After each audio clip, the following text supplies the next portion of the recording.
Okay. Good morning, ladies and gents. Welcome back.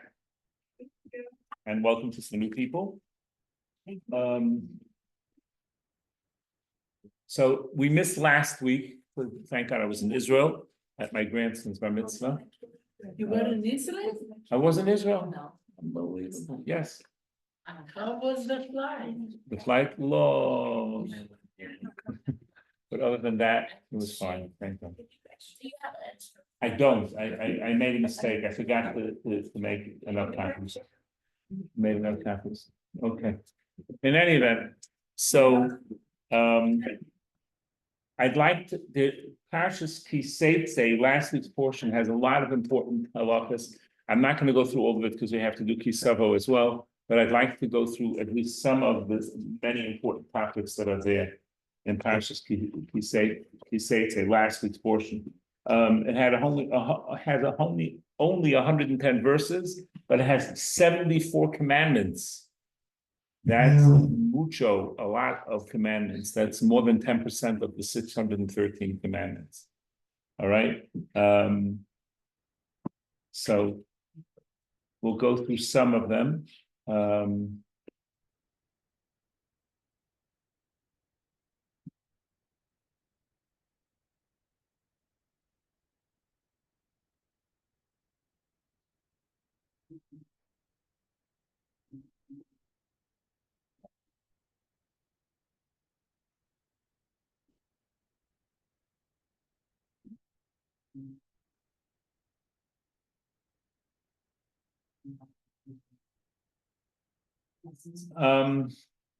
It's really hard to decide which ones to do and not to do to skip, but I'll do the best that I can to try to cover as much as I can in the time that we have. All right. Everyone hear me on Zoom? We're good? Yes. Yes, Baruch Hashem. Thank you. And everybody else who's on Zoom who didn't get up yet, please wake up. All right. There's an interesting halacha that starts the law at the beginning of the parsha is if there's a Jewish soldier and he's attracted to a woman, as many of the women in a war situation would try to make themselves attractive to the enemy soldiers. There's a whole procedure that he has to do to try to dissuade him from wanting to marry this person. And I'm not going to go through the procedure. It's where she's not made to look as pretty as she was before.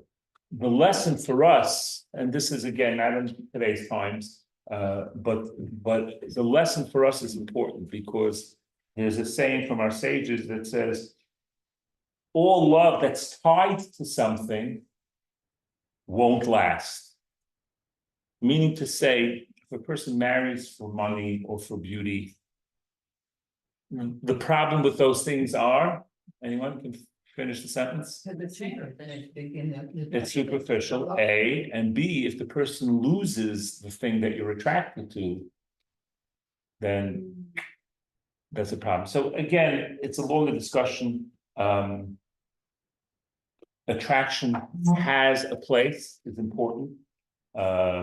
Before and during marriage, I have vivid memories of my mother, blessed memory. Before my father would come home from work, she would, make sure he hears in place and make sure she looked nice, which had left an impression on me. It's a nice thing to make sure that even if you're married for many years, to make sure you're attractive to your spouse. But at the same time, the entire relationship can't be based upon externals. It can't be based on something that could change and does change.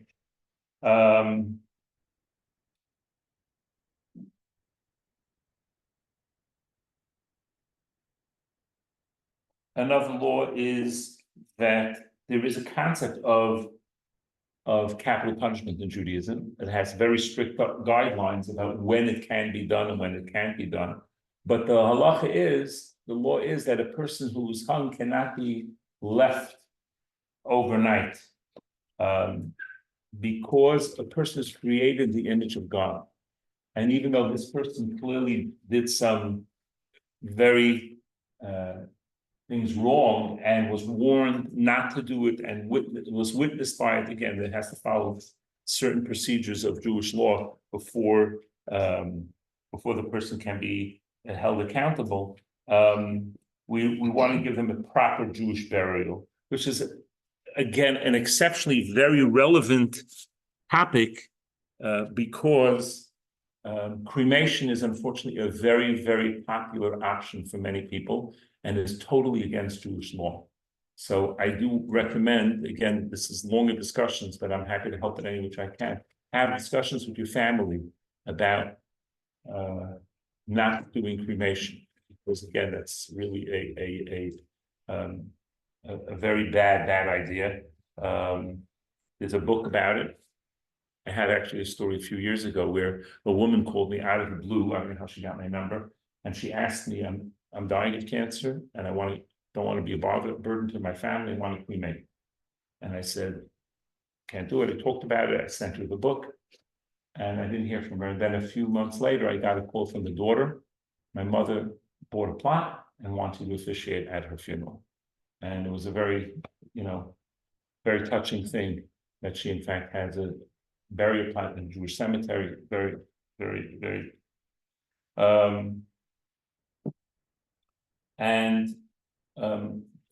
And this, by the way, is very important to realize. I'm touching on a lot of subjects quickly, and you feel free to ask me a question if something is irking you about it, because I want to get through a lot of topics, but it's very important. Even if the person's wishes were to be cremated, we don't listen by Jewish law, okay? Now, family members that aren't religious are going to have a cow with that, just to make you aware of that issue. But you should just be aware that, and the reason for this is our body is not ours. It's God's. And that's why suicide is prohibited, and abortion is prohibited. It's not ours. It's Hashem's. It's God's body. So, yeah, question? Oh, okay. Again, that's not relevant. It's from Hashem. It's a terrible story. Again, there are halachic parameters about that. How serious is it to her? That's why you have to have a competent rabbi to be able to make the ruling. There would be times that it's possible that it would be allowed, but as a general rule, again, there's a lot of details there, but the question's a good one. But ultimately, the idea is the body is not ours, and that's why we don't cremate it, and that's why. But it's better to have these discussions before than not afterwards. Another mitzvah it's mitzvah 538, if you're interested, the mitzvah of returning lost objects. And 539, returning lost objects, and don't turn away your face from opportunities to return people's lost items. There's actually some of the Jewish newspapers, religious newspapers, have a section, lost and found. And where you can return lost, this is from an old edition, but lost, bag with 2 headbands, found, baby blanket, gray and white, baby jogger stroller, bag with items and children's plates, just a whole list of ads that people put in to help try to return somebody's lost item, which is a very, very special idea.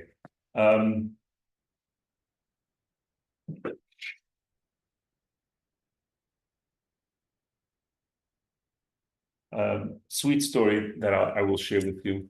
Anyone remember what a phone booth is? Yeah. Those things with phones. Yeah. A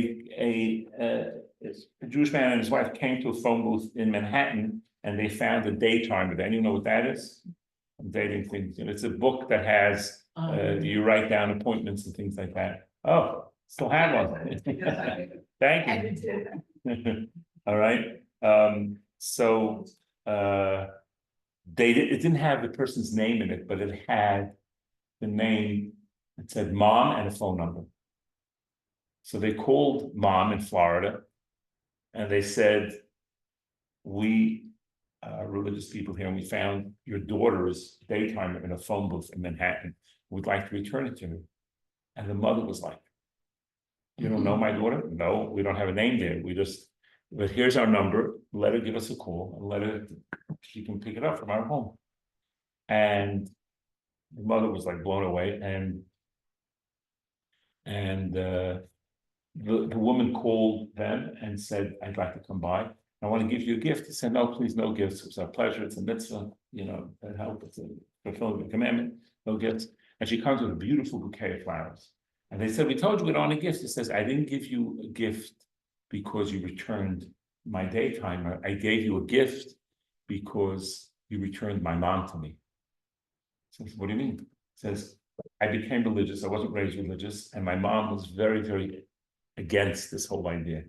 But the fact that a religious person will take the time to call a stranger's mother, long distance in Florida, about to return the daytimer, gave my mother a different perspective about being religious, and we reestablished our relationship again. So that's the bouquets for my mother, not for the daytime. It's a very, very beautiful, sweet story. The mitzvah of helping somebody, helping unload a burden or loading a burden.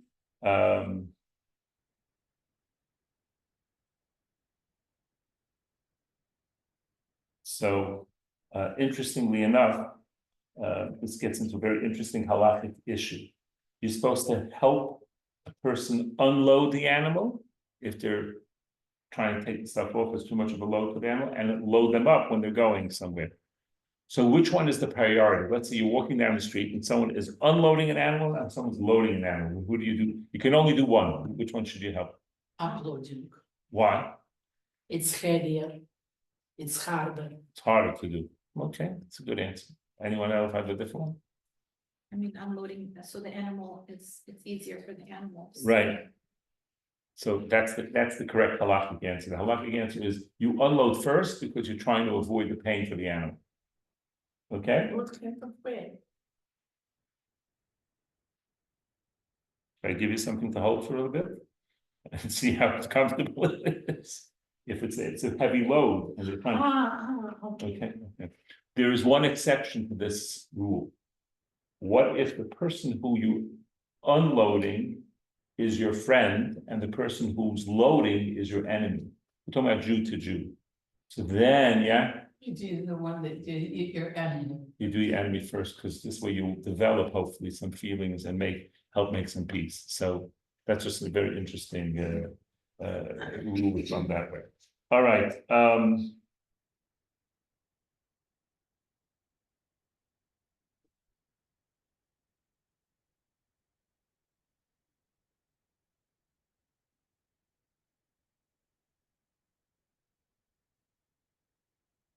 Don't put a stumbling block in front of somebody, literally, or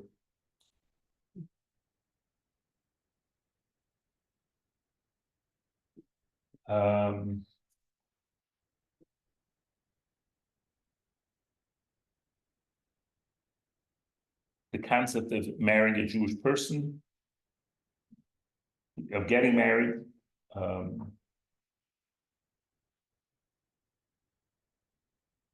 which is, by the way, an obligation for men, not necessarily for women. It's recommended, but not required. That's important to realize.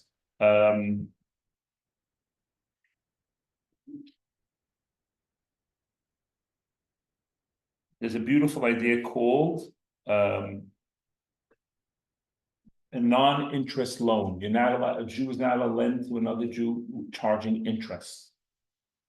It has to be interest-free. What you pay for is what you lend somebody is that, and there are organizations that do this. And interestingly enough, there's been a development of, and I'll give you the term so that if you ever hear it, you know what it is. It's called Gemach. Gemach stands for Gemilas Chesed, acts of love and kindness. This is, I'm sorry? It's an acronym from Gemilas Chesed, acts of love and kindness. And it means a free loan society. But what people have done is there is some that do money, and there are some gemachs that now, depending on the community and the size of the community, that lend out all different kinds of things. There's wedding gowns, there is I know somebody who does mezuzahs. Someone's moves into apartments, and you have to have a lot of mezuzahs on the doorposts, and it's expensive for one shop to put in California, a lot of doorways. So he lends out mezuzahs, right? You know anybody who does that? Yeah, my brother. Yeah, that's correct. That's why I said it. Very nice thing. And in Jerusalem, if you go to the Jerusalem phone book and you look up Gemach, the list is quite long, and very, very special. There was one man who wanted to do something with free loan, to lend something for free, and he didn't know what it was. He couldn't come up with anything, so he decided to do a Gemach for Gemachs. If you need something, you call him, and he tries to find somebody who's lending out equipment, and it could be tables and chairs for a bris. It could be a full range of things. It's free loan, no cost. That's in Israel, yeah.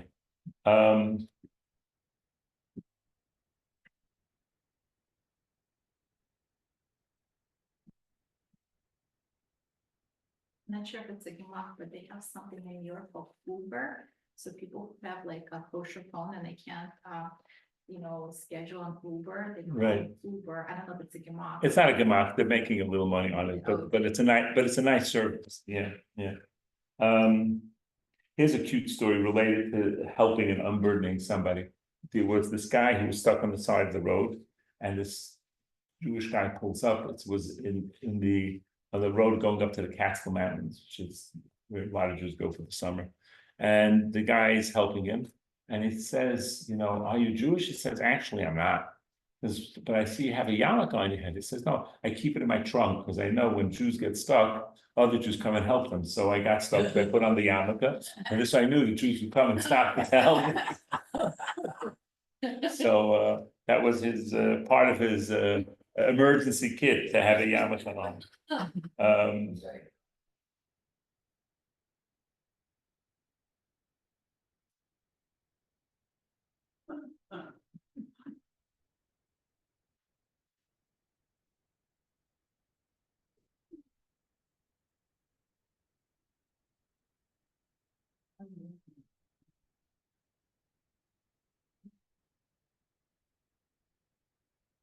Here's a beautiful saying from our sages. Our sages taught about a husband who loves his wife as himself, who honors her more than himself, who leads his son and daughters to their right path and marries them off early. The verse declares, and you shall know that your tent is at peace. Very sweet.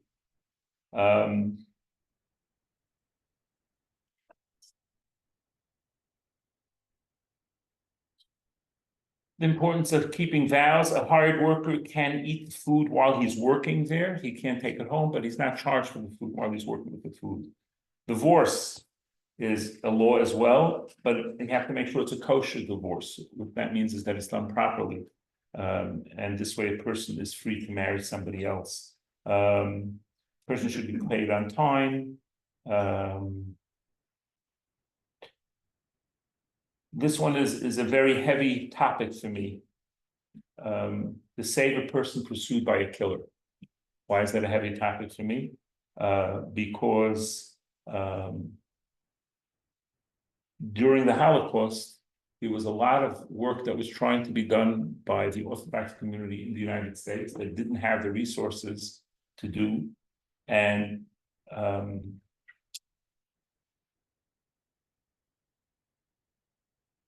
the rabbis in 1943 did a march in Washington and wanted to have an audience with President Roosevelt at the time. And the secular Jewish leadership was not comfortable with this, and they were very embarrassed. And they told, including Stephen S. Weiss, which is a famous temple named after him, told the president, these people, the Orthodox rabbis, they just came out of the Dark Ages, like, ignore them. And it was, and Roosevelt, who had time to meet with them, because unfortunately secular Jewish people advised him not to, didn't. And it was it's beyond sad. And the Americans themselves have, there's a book called While 6 Million Died by the author's name is Morse. the Americans could have done more to save the Jews. Some rabbis, people were pushing, bomb the rail tracks to the concentration camps, bomb the gas chambers, destroy the stuff. And the Americans did not do enough that they could do to help.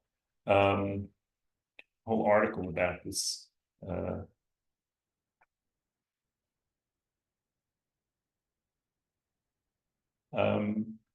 One is allowed to break the law to save, in certain instances, to save a life. The Nazis were willing for money to trade Jewish souls, and that would have been a very helpful thing. The halacha is about one can attack someone who attacks someone else to stop them, to save them. The importance of having honest weight and measures is another halacha. As a matter of fact, in the town of Tels, which is a town in Lithuania, the rabbi would check the scales of the town, and the non-Jews were happy that he did that, because it means that they were. There's an article I just showed you, the day the rabbis marched. You can Google that if you find it interesting.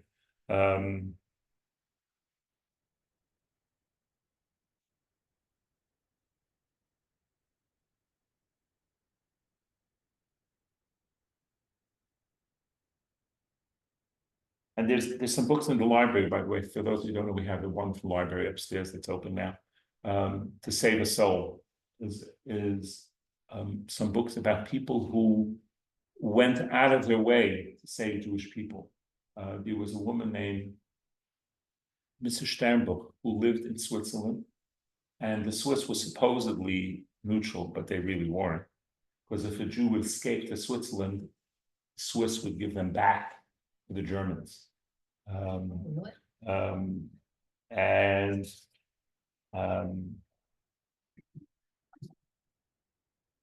So one time, by her son's bar mitzvah on Shabbos, someone came in and said that some Jews were just arrested that escaped into Switzerland. And Mrs. Sternbuch turned to her son and said, "I'm sorry, I have to leave," and took a car on Shabbos. Normally we don't drive cars on Shabbos. And she drove to the house, she got money, she paid off the chief of police and got the Jews out. And missed her own son's bar mitzvah so that she could save these two people. So just to give you a sense of priority about how this is by Jewish law. I'm sorry? The Swiss bank account is a very big issue, because there were Jews who had bank accounts there, and the Swiss didn't want to give it out after the war. And they were sued, and the Swiss lost, and it still took them over 20 years to give out some of the money. So it's really. They weren't neutral to adopt it. That is correct. That's exactly the point. Yep.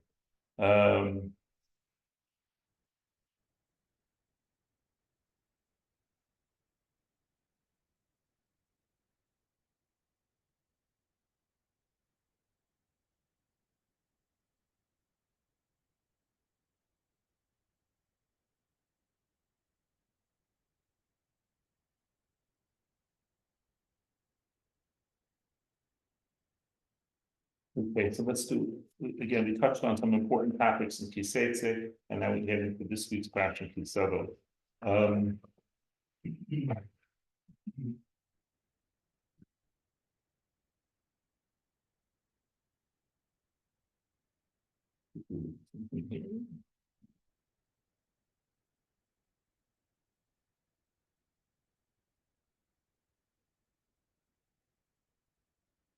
The one about the man who gets married can't leave his wife to go to war, is that like just an idea in this Parsha, or is it considered a mixed one? Okay, so the idea there is that there's certain obligation. When a Jewish army goes to war, they have to have a focus on what they're doing. And if there is an issue that they can't focus, for example, he just got married, then it's better if he waits And because his focus is now, I just got married and I have to leave. So there, the person has. How could my battery be running low if you plugged in? I had that problem last time too. Is the outlet not working? As far as I know, it is, but okay. It might be the outlet. Is that what the problem?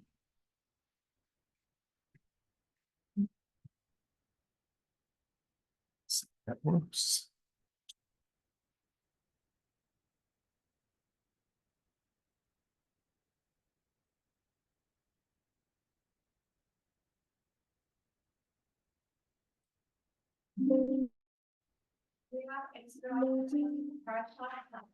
I'm sorry?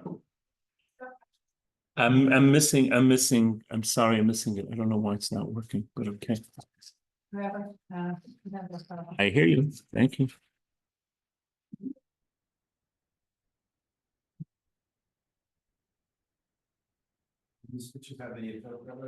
What? I'm sorry? No, it wouldn't be affecting that. That's the. I don't have an extension. I don't know if there's another plug in. That's too far back. Okay. Right. All right. It's not working. It's not working. There's nothing I can do. Okay. Those of you on Zoom, I don't know why the plug isn't working. You may get cut off in the middle. I'm sorry. It's working on battery. And I don't know why it's not working.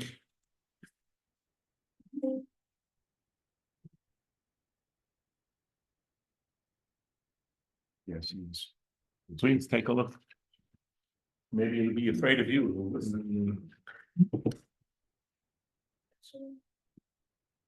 This is this coming with Parsha.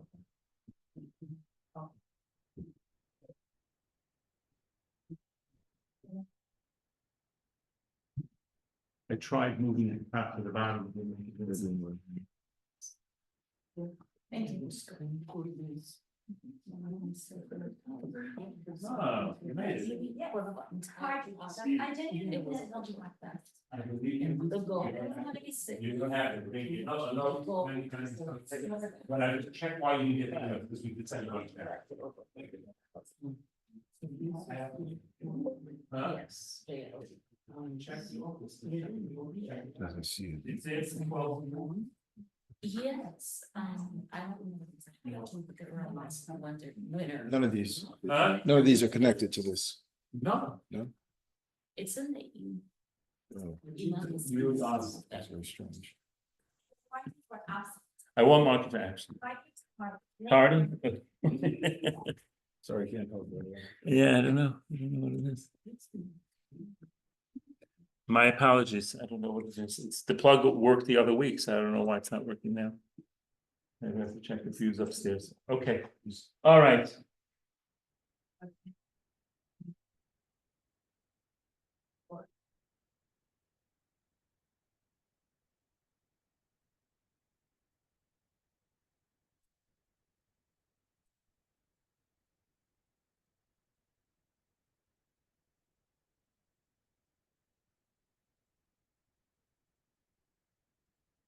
I wanted to try one here.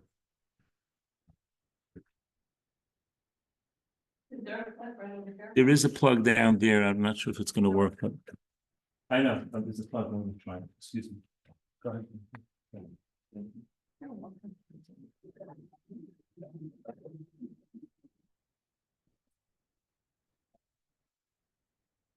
Had a feeling.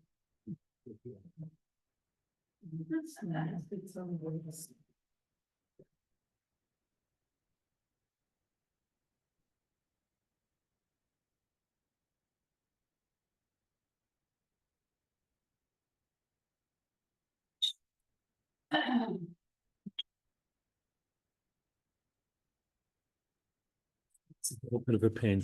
Here, You can try. Here, you have the computer. May have to unplug that one.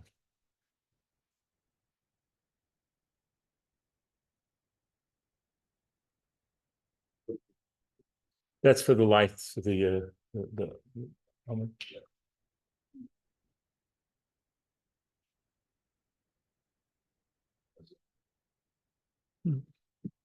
I don't see any difference, but okay. Maybe it's a computer issue, I don't know.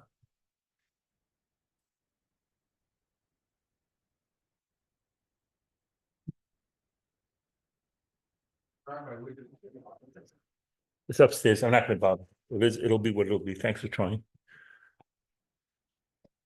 Okay. So this week's portion is Parsha Savo. Sorry for the interruption due to technical difficulties. Um,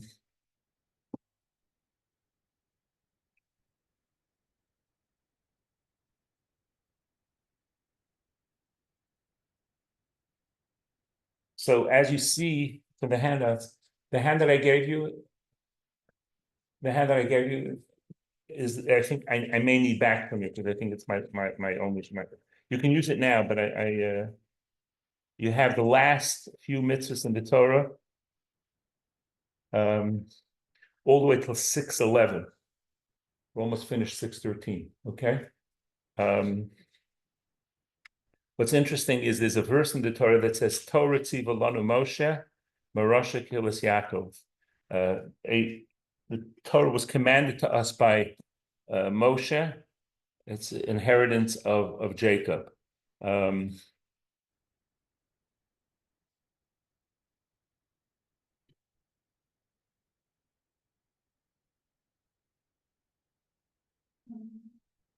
Sorry?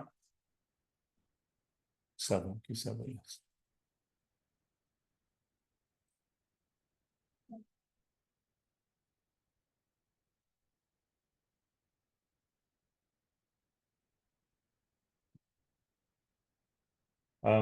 That's going to be that statement that I gave you is going to be on page 1112. In a few weeks, we're going to read it.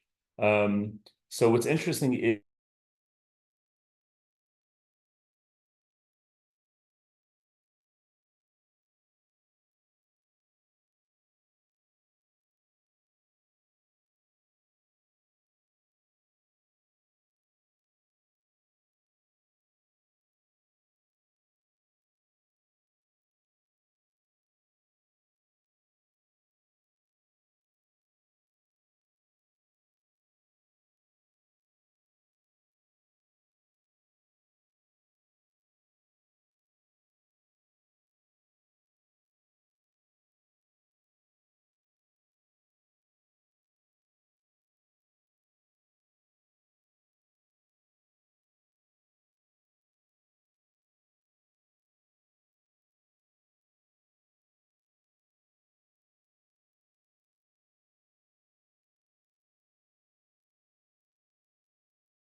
I guess he taught and it's over. Is that what? Okay.